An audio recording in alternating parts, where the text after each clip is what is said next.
అందరికీ నమస్తే. నేను గరిడేపల్లి సత్యనారాయణ. ఇది ప్రధానంగా రిజర్వేషన్ల అంశం మళ్ళీ తెర మీదకొచ్చింది. 18వ సార్వత్రిక ఎన్నికలు అయిపోయిన తర్వాత రిజర్వేషన్ల అంశం భారతదేశంలో మళ్ళీ దేశవ్యాప్త చర్చకు దారితీస్తా ఉంది. జనరల్‌గా 49% 50% మాత్రమే ఉండాలి అనేటువంటి రిజర్వేషన్లు. ఆహ్, బీహార్‌లోని నితీష్ కుమార్ ప్రభుత్వం 65%కి 70%కి పెడుతున్నట్టుగా పెట్టిన దాన్ని అక్కడ ఉన్నటువంటి కింది కోర్టు, హైకోర్టులు ఉండే కింది కోర్టులు కొట్టేస్తే పై కోర్టుకి వెళ్తామని వాళ్ళ బీహార్ డిప్యూటీ సీఎం చెప్పినటువంటి నేపథ్యాన్ని మనం చూస్తా ఉన్నాం. సో, ఇందులో ప్రధానంగా సుప్రీంకోర్టులో కేసులేసినప్పుడు గూడా మనకి ఎస్సీ, ఎస్టీకి రాజ్యాంగం ప్రకారం రిజర్వేషన్స్ వస్తున్నా వాళ్ళ జనాభా దామాషా ప్రకారం రావట్లేదని ఇక్కడ చెప్పుకోవచ్చు. బీసీలకు సంబంధించి సంగతి మాత్రం దేవుడికి ఎరక. తూర్పు తిరిగి దండం పెట్టడమే. సో, అందుకోసం ఈ ఈ సందర్భంలోనే వీళ్ళకి ఈడబ్ల్యూఎస్ ఎకనామిక్ ఆహ్, ఈడబ్ల్యూఎస్ రిజర్వేషన్ ఎకనామిక్ వెనకబడ్డటువంటి వాళ్ళకి రిజర్వేషన్‌లు పెడతా వచ్చారు. సో, తప్పేం లేదు. స్వాగతిద్దాం. అయితే ఇక్కడ జనాభా దామాషా ప్రకారం అడుగుతా ఉన్నాం. ఆ జనాభా దామాషా ప్రకారం ఇవ్వాలంటే మనం కోర్టులో కేసులేసినప్పుడు మీ జనాభా ఎంతని సుప్రీంకోర్టు, హైకోర్టు అడుగుతా ఉన్నాయి. బీహార్ అనుభవం ఏందంటే బీహార్ అనుభవానికి సంబంధించి వచ్చినప్పుడు వాళ్ళు కుల జనగణన చేశారు. ఆ డేటా ముందు పెట్టారు. 50% రిజర్వేషన్ పెంచొద్దు అంటా ఉన్నారు. తమిళనాడు అనుభవాన్ని మనం తీసుకున్నప్పుడు 29 రాష్ట్రాలు, 8 కేంద్రపాలిత ప్రాంతాల దాకా మనకి దేశంలో ఉన్నట్టుగా మనకి తెలుసు. సో, వీటన్నిటిని ఇది చేసేసి ఆర్డినెన్స్‌లు తీసుకొచ్చారా, జీవోలు తీసుకొచ్చారా, అసెంబ్లీ తీర్మానం చేశారా? సో, వాళ్ళు దెబ్బలాడి ఖచ్చితంగానే ద్రావిడ ఉద్యమం ఇంపాక్ట్ కావచ్చు. దక్షిణ భారతదేశంలో ప్రత్యేక పరిస్థితులు ఉండడం కావచ్చు. తమిళనాడు దేశానికి తలమానికంగా ఉంది. ఎందుకంటే రిజర్వేషన్లు పెంచి జనాభా దామాషా ప్రకారం ఇచ్చే ప్రయత్నం అయితే చేస్తూ ఉంది. బీసీలకి 27% రిజర్వేషన్లు ఇచ్చి అది విద్యా ఉద్యోగాల్లో ఇచ్చి చేతులు దులుపుకుంటుంది. ముఖ్యంగా రాజ్యాధికారంలో ఇచ్చినప్పుడు అనుకూలమైన చట్టసభల్లో అవకాశం ఉంటుంది. ఆయా వర్గాలకు సంబంధించి వచ్చినప్పుడు ఆధిపత్య వర్గాలకు సంబంధించినట్టు చట్టాలు చేసేటప్పుడు డబ్బులు కొరత కనిపించదు. ఎన్ని డబ్బులైనా అవసరమైతే వరల్డ్ బ్యాంక్ నుంచి అప్పులు తీసుకొచ్చి డబ్బులు పెడతారు. కానీ పేద ప్రజలకి లేకపోతే బీసీ లోన్లు ఇవ్వాలంటే, బీసీ కార్పొరేషన్ డబ్బులు ఇవ్వాలంటే, బీసీ రుణాలు ఇవ్వాలంటే, లేకపోతే బీసీ, ఎస్సీ, ఎస్టీ మైనారిటీలకు సంబంధించినటువంటి విద్యా పథకం లోన్లు ఇవ్వాలంటే, ఫీజు రీయింబర్స్మెంట్ ఇవ్వాలంటే, స్కాలర్‌షిప్‌లు ఇవ్వాలంటే రాష్ట్రం అప్పుల్లో ఉందని అంటారు. సో, ఇది పరిస్థితి. ఆధిపత్య కులాలకు సంబంధించినటువంటి స్కీమ్స్ ఏమైనా వచ్చేటప్పుడు ఈడబ్ల్యూఎస్ చేసుకుంటూ వెళ్తారు. ఈడబ్ల్యూఎస్‌కి సంబంధించి ఒక రబ్బర్ బుల్లెట్ లేదు, ఒక రిప్రజెంటేషన్ ఇవ్వలేదు, లేకపోతే ఒక భాషవాయు ప్రయోగం జరగలేదు, ఒక ఆత్మాహుతి జరగలేదు, లేకపోతే ఒక ఉద్యమం జరగలేదు. అంటే దీన్ని బట్టి ఏమర్థమవుతుందంటే రిజర్వేషన్లకు సంబంధించి రాజకీయాలు రిజర్వేషన్లు చర్చించుకునేటప్పుడు వడ్డించేవాడు మనవాడైతే మనం ఎంత మూల కూర్చున్నా మనకి వచ్చింది అన్నట్టు చందంగా ఆధిపత్య వర్గాలు ఎవరైతే ఉన్నారో దానివల్లనే ఇదంతా జరుగుతూ ఉంది. సో, ఇంకొకటి ముఖ్యంగా నేను అనేక దశాబ్దాలుగా వింటున్నాను అనమాట. నేను స్టూడెంట్‌గా ఉన్నప్పటి దగ్గర నుంచి హై స్కూల్ విద్య లోపల సమాజం గురించి అవకాశం లేకపోవచ్చు. ఇంటర్ విద్య దగ్గర నుంచి వింటున్నటువంటి విషయాలు పెద్దయిన తర్వాత గుర్తుకొచ్చినప్పుడు వాళ్ళు చెప్పినటువంటి దాంట్లో పరమార్థం తెలుసుకునే ప్రయత్నం అయితే ఉంది. సరే, డిగ్రీ దగ్గర వచ్చినప్పుడు లోక జ్ఞానం పెరగటం. నేను కూడా ఆర్ట్స్ విభాగం నుంచి సబ్జెక్ట్ తరచుగా చదివే ప్రయత్నం చేయటం, చెప్పేటువంటి లెక్చరర్స్ కూడా పెద్ద ఎత్తున చెప్పే ప్రయత్నం చేయటం ఇవన్నీ ఉన్నాయి. సో, ఏది అయినప్పటికీ భారత రాజకీయాల్లో ఇంకా నేను చెప్పదలుచుకున్నది ఏంటంటే, నేను కంటిన్యూ చేయదలుచుకున్నది బీసీ ఉపకులాలు లేకపోతే బహుజన ఉపకులాలు ఎవరైనా కోర్టులో కేసు వేస్తే, అంటే భారతదేశంలో 5,000 నుంచి 7,000 కులాలు ఉన్నాయి. 5,000 నుంచి 7,000 కులాలు ఉంటే బీసీ ఉపకులాలకు సంబంధించి ఎస్సీ, ఎస్టీలకు రాజ్యాంగం ప్రకారం వాటా ఇస్తున్నా బీసీ ఉపకులాల కోర్టులో కేసులు వేసినప్పుడు కొట్టేస్తున్నారు. సాకు మాత్రం కుల జనగణన లేదని మీ డేటా ఏం తీసుకోండి అని అంటున్నారు. ఓవరాల్‌గా రాష్ట్రాలకు సంబంధించి వచ్చినప్పుడు కూడా రిజర్వేషను బీసీ జనాభా తెలంగాణ రాష్ట్రంలో 56%, భారతదేశ వ్యాప్తంగా 52%. వీళ్ళకి 27% ఇస్తూ ఉన్నారు. ఎస్సీ, ఎస్టీల వాళ్ళకి పోతే అంటే 5,000-7,000 కులాలు ఉన్నాయండి ఈ దేశంలో. దాన్ని రాజ్యాంగం 4 చేసింది. మైనారిటీలను అట్లా ఉంచండి. అటు ఓసీలోను, ఇటు బీసీలోను ఉన్నారు. ఇప్పుడు 4 ఉన్నాయి. OC, BC, SC, ST. ఇందులో ఎస్సీ, ఎస్టీలకు సంబంధించి వాళ్ళ వాటా వాళ్ళకి వెళ్తుంది రాజ్యాంగం ప్రకారం. ఇప్పుడు ఉంది ఓసీ, బీసీలు. ఓసీ, బీసీలలో ఏమున్నది? ఓసీ, బీసీలకు సంబంధించి జనాభా ఎవరు ఎక్కువ ఉన్నారో చూసుకోవాలి. బీసీలు ఎక్కువ ఉన్నారు. దేశవ్యాప్తంగా 52%, రాష్ట్రంలో 56% ఉన్నారు. మరి 27% రిజర్వేషన్ ఇస్తే మిగిలింది ఎటు పోతుంది? సో, జనరల్ ఓటా కింద పోతుంది. బ్యాక్‌లాగ్ పెట్టే దిక్కే లేదు. ఇది అనేక సంవత్సరాలుగా వినపడుతున్న మాట. ఈ క్రమంలోనే చాలామంది బీసీ సంఘాల లీడర్లు, బీసీ విద్యావంతుల వేదికలు, బీసీ ఇంటలెక్చువల్స్, బీసీ మేధావుల ఫోరాలు కోర్టులలో ఏసినప్పుడు కొట్టేస్తా ఉన్నారు. వాళ్ళు అంతర్గత చర్చలలో నాతోని ప్రస్తావించింది, నాతోని చెప్పిందేందంటే, జడ్జిలు మన వర్గాల నుంచి లేరు. ముఖ్యంగా బీసీ కులాలు, బహుజన కులాల నుంచి లేరు కాబట్టి, ఈ అట్టడుగు వర్గాల సాధక బాధకాలు వాళ్ళు పట్టించుకోవట్లేదు. ఈ వైపుగా ఆలోచన చేయట్లేదని. నేను ఆ మధ్య ఒక ఇంటర్వ్యూ చూస్తా ఉన్నాను. ఇంటర్వ్యూ చేస్తుంటే ఒక ముఖ్యమంత్రితోని ఒక బాగా ఫేమస్ దినపత్రిక ఏమంటారు చైర్మన్, అంటే ఆ సంస్థ అయింది. డైలీ పేపర్ సంబంధించినటువంటి అతను ఒక ముఖ్యమంత్రిని ఇంటర్వ్యూ చేస్తున్నాడు. ఆ రాజకీయ పార్టీ 50 సంవత్సరాలకి పెన్షన్ ఇవ్వడం ఏందని ఆ పార్టీ అభ్యర్థిగా ఆ పార్టీ ముఖ్యమంత్రిని ఈ డైలీ న్యూస్ పేపర్కి సంబంధించినటువంటి పెద్ద బాగా సర్క్యులేషన్ ఉన్న పేపర్ అడుగుతూ ఉన్నాడు. అట్లెట్ట ఇస్తారండి 60 ఏళ్ళకి 70 ఏళ్ళకి ఇవ్వాల్సిన పెన్షన్లని అంటూ ఉన్నారు. జనరల్గా వాళ్ళు మాట్లాడే ఆయన ఆధిపత్య కులం ఆయనే, అడిగే ఆయన ఆధిపత్య కులం ఆయనే. నిజంగా వాళ్ళకి నేను చెప్పదలుచుకుంది ఏంటంటే, ముఖ్యంగా ఎంబీసీ కులాలు లేకపోతే సంచార కులాలకు సంబంధించి వాళ్ళు చిన్నప్పటి నుంచి బాల కార్మిక వ్యవస్థ సంగతి, చట్టాల సంగతి సట్టుబండ్లైనవి. చిన్నప్పటి నుంచి వాళ్ళు పనిచేస్తూనే ఉంటారు. 20-30 ఏళ్ళకి వాళ్ళు ముసలోళ్ళు అయిపోతారు. 50 ఏళ్ళకి ఇస్తే తప్పేంటో అర్థం కాదు.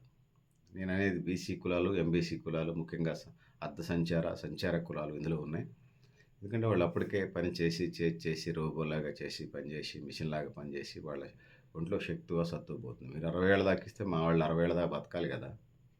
ఆ సీఎం గారికను ఆ పత్రిక యాజమాన్యానికి నేను అడగదలుచుకున్నాను.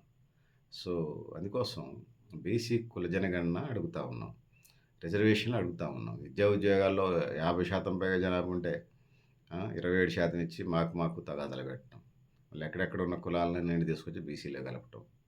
కలిపితే కలపండి, వెనకబడిన జాతుల్ని మేమే ఇక్కడ పేటెంటే 100,000 ఏళ్ళే రాసుకొని కూర్చోలేదు. నిజంగా వెనకబడిన వాళ్ళు కలపండి. ఇందులో బీసీలో కూడా బాగా వెనకబడి ఉన్న వాళ్ళు ఎస్సీ ఎస్టీలో కలపండి. అది ప్రధానంగా మేము చెప్పదలుచుకున్నాం. రిజర్వేషన్లు రాజకీయాలనే రిజర్వేషన్ల చుట్టూ తిరుగుతున్నాయంటే ఈ దేశం వెనకబడుతూనే ఉన్నది కాబట్టి దీని చుట్టూ తిరుగుతూ ఉన్నాయి. పాలకవర్గాలు అలాంటి పరిపాలన చేశారు. ఏ పార్టీ అయినా ఈ పార్టీ ఆ పార్టీ అనే ఉన్నది. రిజర్వేషన్ అంశానికి వచ్చినప్పుడు అన్నీ ఒకటే. ఆ బీజేపీ కూటమి కానీ, ఇటు కాంగ్రెస్ కూటమి కానీ, వామపక్షాలు కానీ, ఇతర ప్రాంతీయ పార్టీలు కూడా వాళ్ళ నిజ స్వరూపం అర్థమైంది మండల కమిషన్కి సంబంధించి వచ్చినప్పుడు. నిజంగా మీకు చిత్తశుద్ధి ఉంటే మీరు పరిపాలన ఉన్నటువంటి రాష్ట్రాలలో కుల జనగణన చేయండి, సకల కుల జనగణన చేయండి. నిజంగా మీకు ప్రజల పట్ల, కులాల పట్ల ప్రేమ ఆప్యాయతలు ఉంటే ఓట్ బ్యాంక్ రాజకీయాలు కావకుండా. సో, జనాభా దామాష ప్రకారం రిజర్వేషన్ అడుగుతా ఉన్నాం. అది కూడా విద్యా ఉద్యోగాలకు పరిమితం కాకుండా ఎన్ని రంగాలు ఉంటే దేశంలో అన్ని రంగాలకి వర్తింపజేయాలి. ఇంకా ప్రైవేట్ రంగంలో రిజర్వేషన్ అని ఒకడే తగులుకొని బయలుదేరాడు.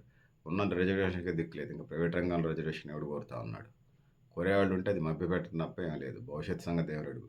ఇందులో ప్రైవేట్ రంగంలో రిజర్వేషన్లు అంటే గవర్నమెంట్ ఫండింగ్ ఇచ్చినటువంటి ఎయిడెడ్ సంస్థలు, ఫండింగ్ తీసుకున్నటువంటి ఆర్గనైజేషన్స్ నుంచి అడగడానికి సోర్స్ అయితే ఉన్నది. కానీ అసలు సొంతంగా ఎదిగినోడు వాడు ఇష్టం వచ్చినోడు వాడు ఇచ్చుకుంటాడు ప్రైవేట్ రంగంలో. ప్రభుత్వం నిధులు పొందిన వాటి నుంచి డబ్బులు ఇవ్వమని అడుగుతాం అయితే అది జాబ్స్ రిజర్వేషన్ ఇవ్వమని అడుగుతా ఉన్నాం. ప్రైవేట్ కంపెనీల్లో రిజర్వేషన్ ఇవ్వటంటే వాడు ఇవ్వడానికి ఛాన్సే లేదు. వచ్చినా ఎవరున్నా సాహు మహారాజు లాంటి గొప్పవాళ్ళు ఉంటే మనం చెప్పలేలే, కానీ వాళ్ళు ఇవ్వడానికి సచ్చినా ఇచ్చే ఆస్కారం అయితే కనుక కనిపించట్లేదు. సో, ఏది ఏమైనప్పటికీ రిజర్వేషన్ల చుట్టే రాజకీయాలు తిరుగుతున్నాయా, రాజకీయాల చుట్టూ రిజర్వేషన్లు తిరుగుతున్నాయా అంటే దేశాన్ని మీరు అభివృద్ధి చేయలేదు కాబట్టి రిజర్వేషన్లు దాకా వచ్చినాయి. సో, చాలా ఇప్పటికీ బీసీ బ్యాక్లాగ్ పోస్టులు ఇవన్నీ జనరల్ కోటాలో భర్తీ చేస్తున్నారు. ఆ విధంగా బీసీలు నష్టపోతున్నారు. ఈ దేశంలో ఉన్నటువంటి రాష్ట్రంలో ఉన్న బీసీలు దాని మీద బ్యాక్లాగ్లు అట్లే ఉంచి వాళ్ళు అర్హత కలిగిన వాళ్ళు వచ్చినప్పుడే రిక్రూట్మెంట్ చేయాలి. సో, ఆ విధంగా ముందుకు పోవాల్సిన అవసరం ఉందని తెలియజేస్తూ ఉన్నాను. వడ్డించేవాడు మనవాడైతే మూలనున్నా కూడా మనకి ఓటా వచ్చింది అన్నట్టుగా మనకి రావాల్సింది మనకు వచ్చింది అన్నట్టుగా. అందుకోసం చట్టసభలో రిజర్వేషన్లు రావాల్సిన అవసరం ఉన్నది. స్థానిక సంస్థల రిజర్వేషన్ 70% అమలు చేయాలి. అదేవిధంగా చట్టసభల్లో కూడా దీన్ని ఎమ్మెల్సీ, ఎమ్మెల్యే, రాజ్యసభ, లోక్సభ సభ్యులకి సంబంధించి కూడా దీన్ని చేయాల్సిన అవసరం ఉన్నది. ఇప్పటికే నేను చెప్పినట్టుగా ఆధిపత్య కులాల వాళ్ళే హైకోర్టులలో, సుప్రీంకోర్టులో జడ్జీలుగా ఉండి ఈ దేశంలో ఉన్నటువంటి సబ్బండ వర్గాలకు సంబంధించినటువంటి సాధక బాధకాలు తెలియకుండా ఉన్నటువంటి నేపథ్యాన్ని చూస్తున్నాం. చాలా కుల సంఘాల చర్చ జరిగినప్పుడు, ఆ చర్చలలో నేను విన్నది, నేను మాట్లాడాల్సి వచ్చినప్పుడు వాళ్ళు నాకు సజెస్ట్ చేసింది ఒకటే. ఎందుకంటే మన సమస్యలు వాళ్ళకి తెలియవు, చట్టాలు మాత్రం వాళ్ళు చేస్తూ ఉంటారు అనేది దాని సారాంశంగా ఉన్నది. ఎందుకంటే ఆధిపత్య వర్గాలు పుట్టి పెరిగినోళ్ళు వాళ్ళ దేశం అంతా అట్లనే ఉందనుకుంటారు. ఎందుకంటే వాళ్ళు గోల్డెన్ లైఫ్‌గా బతికుండొచ్చు. కానీ ఇక్కడ ఈ కష్టాలు వాళ్ళకి తెలియవు. ఒక బీసీ ఉపకులాల్లో బీసీలలో లేకపోతే ఎంబీసీలలో లేకపోతే అంటే ఎంబీసీలు అంటే బాగా వెనకబడినటువంటి బీసీలు. మళ్ళీ ఇందులో అర్ధ సంచార జీవులు బతుకుదెరువు కోసం సంవత్సరంలో 6 నెలలు ఎక్కువ కాలం కురంగోలలో ఇతర అనేక కులాలు 6 నెలలు మాటలేసుకునేటోళ్ళు ఇట్లా ఇతర కులాల వాళ్ళు రోడ్ల మీదనే బతుకుతూ జీవిస్తూ ఉంటారు. మళ్ళీ ఇళ్ళకి పోయి ఉండేది తక్కువ. ఇంకా సంచార జీవులు, సంచార బీసీలకు సంబంధించి అయితే ఇక చేతులు జోడించాల్సిందే. వాళ్ళకి ఎంతమందికి ఈ రోజుకి ఆధార్ కార్డులు, రేషన్ కార్డులు, ఓటర్ కార్డులు ఉన్నాయనేది ప్రశ్నార్థకం. సో వీళ్ళందరినీ రాజ్యాధికారంలోకి తీసుకురాకుండా, వార్డ్ మెంబర్ నుంచి ప్రధానమంత్రి పోస్ట్ దాకా వీళ్ళకి రిక్రూట్మెంట్ చేయకుండా, అన్ని విభాగాల్లో వాళ్ళకి వాటా కల్పించకుండా దేశం ఎట్లా అభివృద్ధి అయింది? సో రిజర్వేషన్లు పెంచొద్దంటే ఎట్లా? రిజర్వేషన్లు పెట్టుకుంటే ఈ జాతులు, ఈ కులాలు ఎలా అభివృద్ధి అవుతాయి? అందుకోసం నేను ఈ 3-4 దశాబ్దాలుగా వింటున్నటువంటి మాట అంటే నా చైల్డ్‌హుడ్ నుంచి ఖచ్చితంగా చట్టసభలలో కోర్టుల వాటా రావాలి. కోర్టులలో అది హైకోర్టు కానీ, సుప్రీంకోర్టులో కానీ సబ్బండ వర్గాలకు తీర్పులు అనుకూలంగా ఎందుకు రావట్లేదంటే మేజర్‌గా ముఖ్యంగా సరే ఇతర క్రైమ్స్‌కి సంబంధించిన విషయాలు అట్లా ఉంచండి. అభివృద్ధికి సంబంధించినటువంటి ప్రజల కడుపులకు సంబంధించి ప్రజల తినేటువంటి ఆహారం కడుపు కొట్టకూడదు అంటారు కదా! తినే ఆహారాన్ని నోటి మీద కొట్టకూడదు, లేకపోతే కడుపు మీద కొట్టకూడదు అంటారు తినే దానికి సంబంధించి. దాన్ని కడుపు మీద కొడతా ఉన్నాయి అనేది కోర్టులు అనేది అట 1 కాదు, 2 కాదు, 5 కాదు, 10 కాదు. టన్నుల కొద్దీ బీసీ కులాల, బీసీ ఉపకులాల ఉద్యోగుల, మేధావుల, మాసు, మహిళల, యువతల, బీసీ యువత, బీసీ విద్యార్థుల మీటింగ్స్‌లో మనకి చట్టాలు తీర్పులు, కోర్టు తీర్పులు మనకు అనుకూలంగా ఎందుకు రావట్లేదంటే మనోళ్ళు అక్కడ లేవని. సో ఒక శ్వేతపత్రం విడుదల చేయాల్సిన అవసరం ఉంది. హైకోర్టు, సుప్రీంకోర్టు జడ్జిలు ఏ కులాల నుంచి వస్తున్నారనేది. సో అందుకోసం ప్రధానమైనటువంటి వాటికి సంబంధించి 77 ఏళ్ళు అట్టడుగు వర్గాలకి, సబ్బండ వర్గాలకి అనుకూలమైన తీర్పు రాలేదు. అందుకోసమే బీసీ కులాలు, బహుజన కులాలు వెనకబడి ఉండటానికి అది కూడా ఒక కారణం. వెనకబడడానికి ఉండడానికి కారణాల్లో చాలా కారణాలు ఉన్నాయి. ఇది కూడా ఒక కారణంగా బీసీ సమాజం భావిస్తుంది. మీరు కావాలంటే సర్వేలు చేసుకోవచ్చు. 100 సర్వేలు చేసుకోండి. గ్రాస్ లెవెల్‌కి రండి. గ్రాస్ రూట్‌కి వచ్చి తెలుసుకోండి. ఈ విషయాలన్నీ మీకు తెలుస్తాయి. సో అందుకోసం రాజ్యాంగం చుట్టూ రిజర్వేషన్ చుట్టూ రాజ్యాంగమా? లేకపోతే రాజకీయాల చుట్టూ రిజర్వేషన్ చుట్టూ రాజకీయాలు అనేది మనం చర్చనీయాంశంగా ఉన్నా కూడా ఆ రిజర్వేషన్లు పట్టుకొని అండ చూసుకొని కొండబాకం ఉన్న చందంగా బీసీలు నిరాశ నిస్పృహల్లో ఉండి పోరాడుతూ ఉన్నారు. భవిష్యత్తు ఎలా ఉంటుందో చూడాలి. సో సకల కుల జనగణన జరిగితే కొంత పరిష్కారం లబ్ధి జరుగుతుందనేది భావన బీసీ సమాజంలో ఉంది. బీసీ సమాజంలో ఇంకా మహిళా రిజర్వేషన్ అంటున్నారు. మహిళా రిజర్వేషన్లో ఎస్సీ ఎస్టీలకి వాళ్ళ ఓటా పోద్ది. మిగిలినటువంటి ఓసీ బీసీలు. మరి ఇది డివిజన్ జరగాలి కదా! బీసీలో వాటా అయింది. బీసీ మహిళల వాటా అయింది 33%లో. 50% రావాలి కదా! వాళ్ళు కాకపోతే దొరలపై దొరసానులే వస్తారు. ఇప్పటిదాకా పరిపాలించిన వాళ్ళ ఆ కుటుంబాల నుంచే ఆధిపత్య వర్గాల, ఆధిపత్య కులాలకు సంబంధించినటువంటి మహిళా రిజర్వేషన్లు కూడా ఆధిపత్య కులాల వాళ్ళ భార్యలు, వాళ్ళ బిడ్డలు, వాళ్ళ మనవరాళ్ళు, వాళ్ళ ముని మనవరాళ్ళు వాళ్ళు మాత్రమే రాజ్యాధికారంలోకి రావడానికి ఆస్కారం ఉంటుంది. సో అందుకోసం 33 మహిళా బిల్లు రిజర్వేషన్లో కూడా 33% రిజర్వేషన్లో కూడా బీసీ మహిళల ఓటు ఎంతో తేల్చాలి. దాంతో పాటు ఏబిసిడీలు కూడా చేయాలి. బీసీ మహిళా రిజర్వేషన్లో మళ్ళీ ఏబిసిడి చేయాలి. విద్యా ఉద్యోగాలలో ఓవరాల్‌గా కుల జనగణన చేసిన తర్వాత, సకల కుల జనగణన చేసిన తర్వాత లేకపోతే ఇప్పుడున్న పద్ధతుల్లో కానీ ఏబిసిడి చేయాలి. విద్యా ఉద్యోగాల్లో కేంద్ర ప్రభుత్వం 27% ఇస్తుంది. 100కి 27% ఇస్తుంది. సరే అది తక్కువే. ఆ ఇచ్చే 27% కూడా ఏబిసిడి చేసింది. ఇవి కూడా చేశారనుకోండి. ఇప్పుడు ఎవరికెంత? బీసీఏకి 7% ఇస్తున్నారు. బీసీబీకి ఎంత ఇస్తున్నారు? బీసీసీకి ఎంత ఇస్తున్నారు? బీసీడీకి ఎంత ఇస్తున్నారు? ఆ రేషియోస్‌ని అలాట్‌మెంట్ చేయటం ద్వారా ఏదైతే ఉందో ఉపకులాలకి అవకాశం అయితే ఎంతో కొంత కలుగుతుందనేది మాకున్నటువంటి విశ్వాసం. దాని మీద అట్లా కసరత్తు చేయటం వల్ల ఎంతో ఉపయోగం జరుగుతుందని చెప్పేసి ఆ వైపుగా ఏబిసిడి బీసీ రిజర్వేషన్‌లో కూడా ఏబిసిడి ఇవ్వాలి. ఎందుకంటే ఏబిసిడి చేయకపోతే కొన్ని కులాలకే రాజ్యాధికారంలో వాటా వస్తుంది. ఎందుకంటే రాష్ట్ర వ్యాప్తంగా, దేశవ్యాప్తంగా చూసుకున్నప్పుడు కొన్ని ఆర్థికంగా అడ్వాన్స్ ఉన్నటువంటి కులాలు హైజాక్ చేసేస్తున్నాయి 5, 10 కులాలే. అందుకోసం ఏబీసీడీ వర్గీకరణ కూడా ఏబీసీడీ అలాట్‌మెంట్స్ కూడా జరగాలి. స్థానిక సంస్థల్లో జరగాలి. అదేవిధంగా జాతీయ స్థాయిలో జరిగే లోక్‌సభ, రాజ్యసభ ఎన్నికలకు గూడా ఇంకా అనేక రకాల పదవులు కూడా జరగాలి. రాజ్యాంగబద్ధమైన పదవులు. సో, ఆ విధంగా పోవటం వల్ల మాత్రమే ఈ దేశం ఉన్నటువంటి సంపూర్ణ అభివృద్ధి కోరుకునే వాళ్ళందరూ ఆలోచనలు సంతృప్తి కలుగుతాయి. సో, ఆ వైపుగా బాటలు పడాలి, ఆలోచనలు కలగాలి. ఆ విధంగా బీసీ, ఏబీసీడీ రిజర్వేషన్ వర్తింపజేయాలి. స్థానిక సంస్థల నుంచి చట్టసభలు అయినటువంటి పార్లమెంట్ దాకా, ప్రధానమంత్రి పోస్ట్ దాకా అది జరిగిన నాడు మాత్రమే ఈ దేశ అభివృద్ధికి బాటలు పడతాయి. ఈ దేశ అభివృద్ధి అంటే బీసీల అభివృద్ధి, బీసీల అభివృద్ధి, ఈ దేశ అభివృద్ధి. ఎందుకంటే వీళ్ళు 100కి 60% ఉన్నారు కాబట్టి ఆ వైపుగా ఉండాలని తెలియజేస్తూ, సో, నేను గరిడేపల్లి సత్యనారాయణ. మీరు కూడా మీ అభిప్రాయాన్ని కామెంట్ బాక్స్‌లో రాయని తెలియజేస్తాను. Thank you. Thank you అనండాలు.